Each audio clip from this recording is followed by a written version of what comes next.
Listen, guys, Vancleef did nothing wrong. That's right, I said it. Now, all you farmers out there gotta put down your pitchforks for a second, okay? But yes, I understand.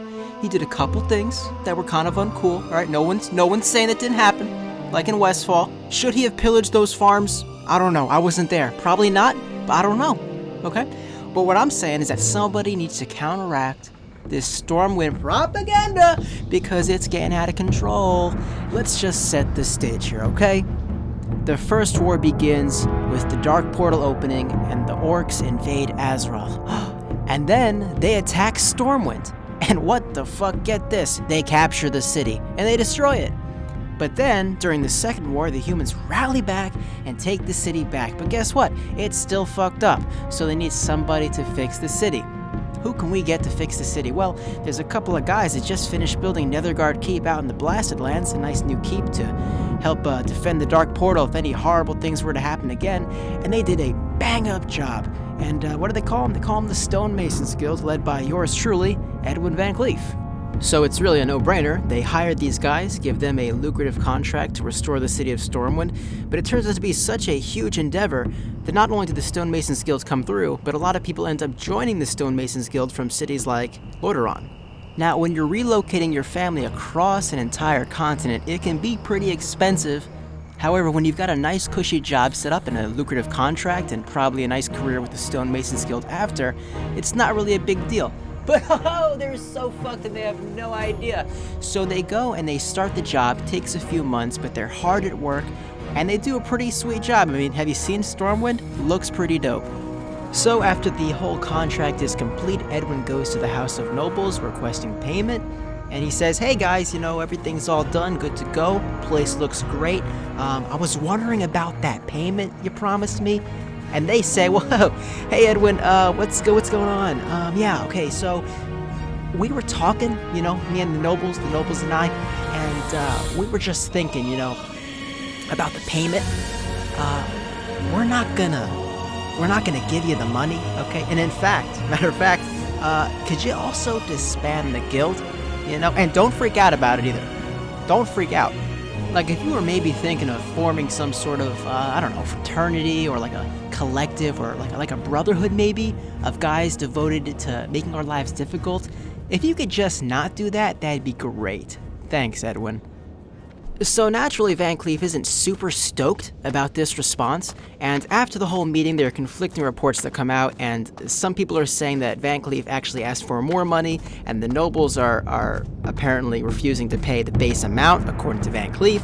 And however, there's actually the SI7, which is like the spy agency in Stormwind. I believe there's some quests that actually reveal that the House of Nobles racked up an insane amount of debt trying to expand their military, and so it's more likely that Vancleef just wanted the normal amount, and because the nobles were broke, they couldn't pay him. So now they're not getting their money. The noblemen are saying, hey, you gotta disband your guild on top of that. They start freaking out, they start rioting in the streets of Stormwind, and guys, what's the number one pastime of rioters? It's throwing shit. Who doesn't like just throwing shit to let off some steam? And what's the weapon of choice on this day? Well, they're going with the rocks, and you should really see these guys. They got the speed, they got the spin, they got the accuracy. Oh, they're whipping them. And fellas, one of these guys, he's chucking them, and in all the confusion, it ends up hitting Queen Tiffin Rin right in the face, fellas, and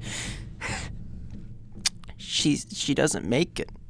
And at this point, the situation is fucked. Varian is pissed, the queen is dead, Vancleef's like, well fuck man, I'm definitely not getting paid now. They all have to run to Westfall, and at this point they formally become the Defias Brotherhood. And just like that, Vancleef is the leader of a criminal organization. It's not something he sought out to be, and yet he's just continuing to do what he's always done, which is represent the interests of these disgruntled, hardworking people who are screwed, and they're justifiably upset. So at this point, the Defias is on the up and up. In Westfall and Duskwood and Elwyn Forest, their numbers continue to grow. It gets to the point where if you roll a human, if you're a level 2, level 3, they're one of the first enemies you meet in the game because your local orchard is under attack. You can't even pick up some fucking grapes without running into the Defias. And in Stormwind City, in the capital itself, in the prisons, they run that shit. The guards don't fucking go in. They run their own prison. The Defias, at this point, are becoming a huge issue. Oh, and Vancleef? Oh, he hasn't even started. He's got a master plan. And that master plan involves allying with the Bloodsail Buccaneers to build something very special. A boat. But not just any boat, a really large boat with huge cannons. Cannons so big you might think to yourself, wow, the physics of that make absolutely no sense. But Vancleef doesn't have time for physics. He doesn't care. And Vancleef, what's he going to do with that boat? He's going to attack Stormwind's harbor. Now you may know, Stormwind doesn't even have a harbor technically until Cataclysm. Vancleef doesn't care again. He's so far ahead of the curve he's come back around. But then wait, all of a sudden, Vancleef's one weakness emerges. Level 17 through 21 Alliance players. Who could have known? The raw power, their strength was too much for Vancleef. And so this noble warrior of the disenfranchised was slain atop his ship. And do you think any of these players felt any guilt whatsoever? And honestly, no. I'm gonna have to give a hard no to that because the quest rewards for killing Vancleef, well, they're blues, you know? And that's really what it's all about. I'm here for the fucking loot, baby. So I'll take his severed head gladly to some dude who's gonna do just God knows what with, but that's none of my concern.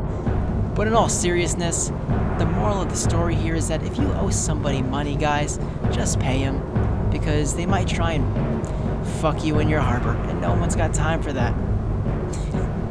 So, hopefully you enjoyed the video. If you liked the video, leave a like. If you like the content, please subscribe. See y'all next week. Lapdogs, all of you.